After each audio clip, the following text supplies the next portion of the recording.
without further ado, give it up for Kris Bell.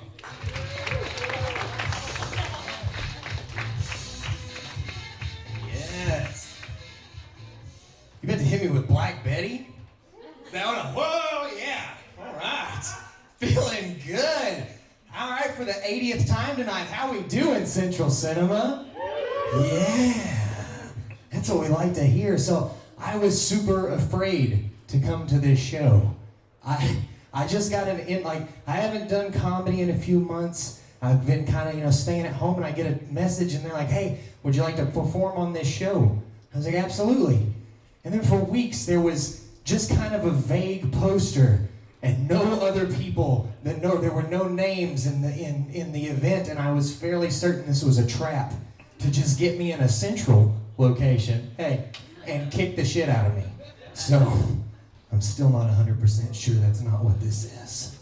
We'll see how the evening goes. So recently, about 4 months ago, I quit my full-time job of 5 years, full bennies, the whole thing. Said, yeah, that's right. I quit it to do this full-time, to chase the old dream and do this full-time, and I have never been more broke in my life. Yes. And then about 6 weeks ago, something miraculous happened. My appendix attempted to murder me. Yes, and it was weird because I bought this eyeless Victorian doll earlier that day, and then suddenly just had this horrible pain. And for the next 16 hours, I was just convinced I was cursed by some Victorian witch. I just gotta ride this out. And then I went to the ER and they were like, oh no, we better get that appendix out of you before it bursts. So that's good. So then I laid in an OBGYN bed for the next 10 hours because I was a priority. I asked them several times too if I could keep my appendix. Just a little bag, a little jar or something, take it home with me. No. They're like, sorry, we can't let you do that, it's unhygienic. Sometimes we let a person keep a leg, but just real casual like that, slid it in. Who the fuck is carrying a leg home? I can't take 4 ounces home with me, but this come with me, bitch. No. And on top of all that, now I've got my medical bills, and it's astronomical. It's like 16 grand. Because I don't have insurance. Which is hilarious that they think I have $16,000 and no insurance. Like I'm some eccentric billionaire that just lives life on the edge. Not at all. But, you know what? What is debt, really? I don't have kids. I don't have people to pass it on to.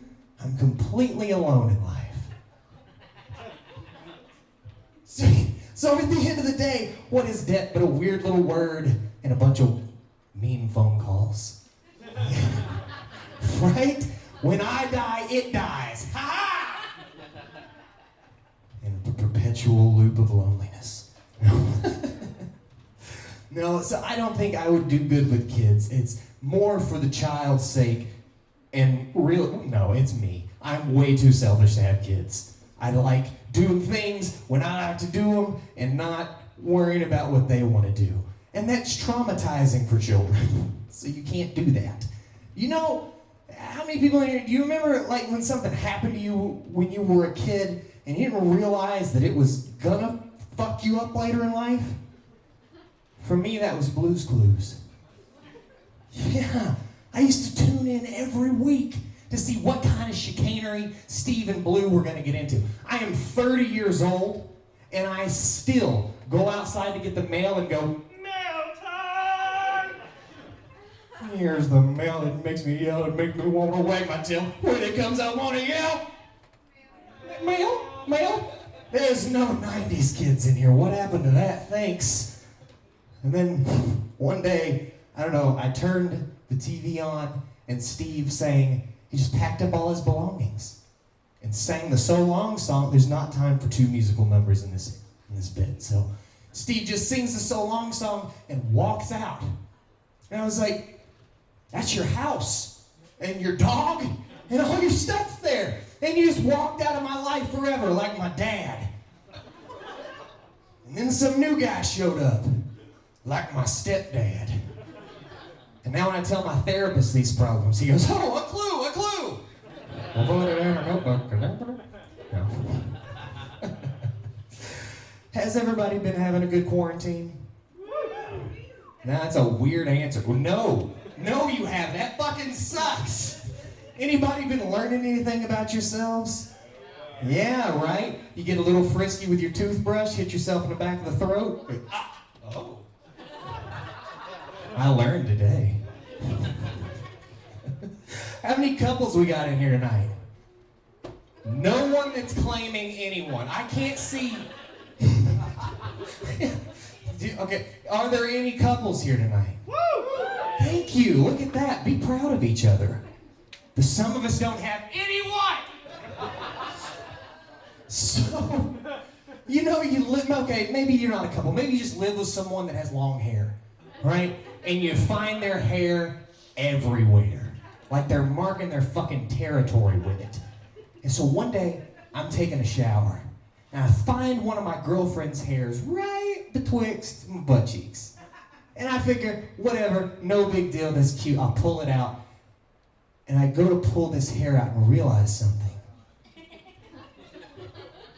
Not only is it attached to me, but it is inside my asshole. And I have no idea how it got there. I don't know if she pinky fingered it up there in the middle of the night while I was asleep, or if I ate it and through a series of farts poked it out throughout the day.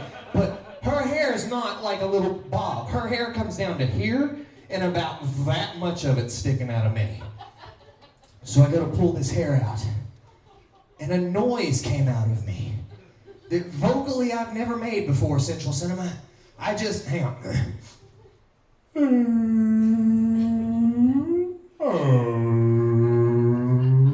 It's a long hair, so. My girlfriend came in the bathroom, she's like, what's wrong with you? And I was like, don't look at me! And I didn't want her to look at me or touch me or judge me. And that really concreted it in that I couldn't handle a strand of hair, so anything bigger than that's out of the fucking question. I'm sorry. I gave it the old college try. But that takes some strength. It takes some gumption. Person got to have a lot of gumption to take something up the rear end. It's true. And I applaud each and every one of you. Silently, I don't know who the freaks come out at night. What? Yeah. We having a good time tonight still? Yes, I mentioned I am buried in medical bills, which means after tonight I will be setting up a small merch table. You can come give me your money. I'll take it. 100% of the benefits 100% of the proceeds benefit me and the things that I want and need. So, I got a new kitten recently. I did. Teeny tiny kitten. My favorite thing that he does is when he wants food, he just opens his mouth as loud as as wide as he can and goes, ah! And I have adopted that. And now when I go to restaurants, I just point at the pictures and go, ah! Ah! I've been asked to leave several Arby's. Oh, you guys are so cool coming out like this and laughing with me about traumatizing kids. That's fun. We could traumatize kids together. See, once upon a time, I was told that I was too old to get on the little train ride at the mall. Exactly, boo. Thank you. I'm not that big of a guy. It's not that big of an inconvenience, and you could let me on the tiny train. So, in my natural fashion, I'm coming with a clapback. If that term is even still relevant, I don't know. But I'm clapping back with my own shit. I'm coming out. I'm going to start my own brand of tiny trains. And it'll specifically be for adults to transport them between bars in the area. And we're going to call it Bell's Booze Choo Choos. Yeah! And then when some kid comes up and they're like, hey, can I ride? Be like, sorry, man, this ride's really just for drunk adults.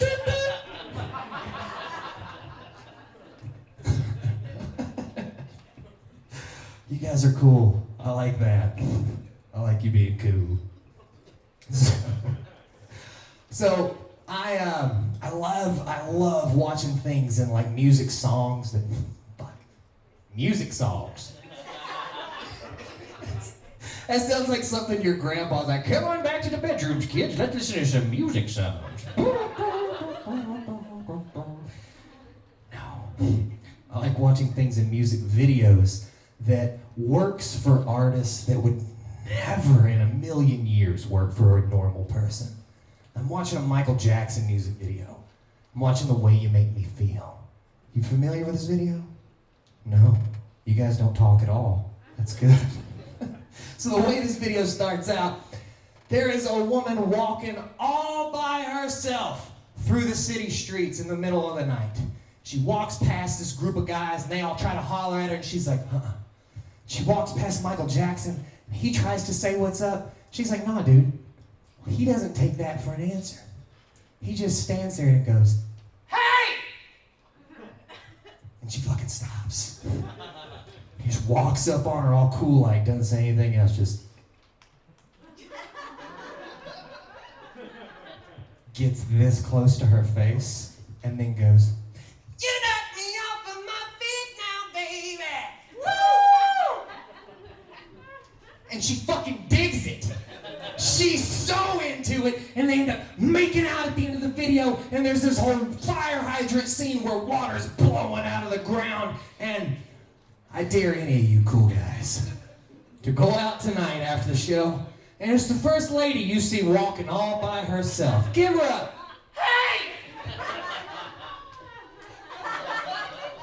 You knocked me off. Woo! Thank you guys so much. I'm Kris Bell. Thank you for coming out tonight, Signal Center. Give it up one more time for your host, Anna. Thank you so much.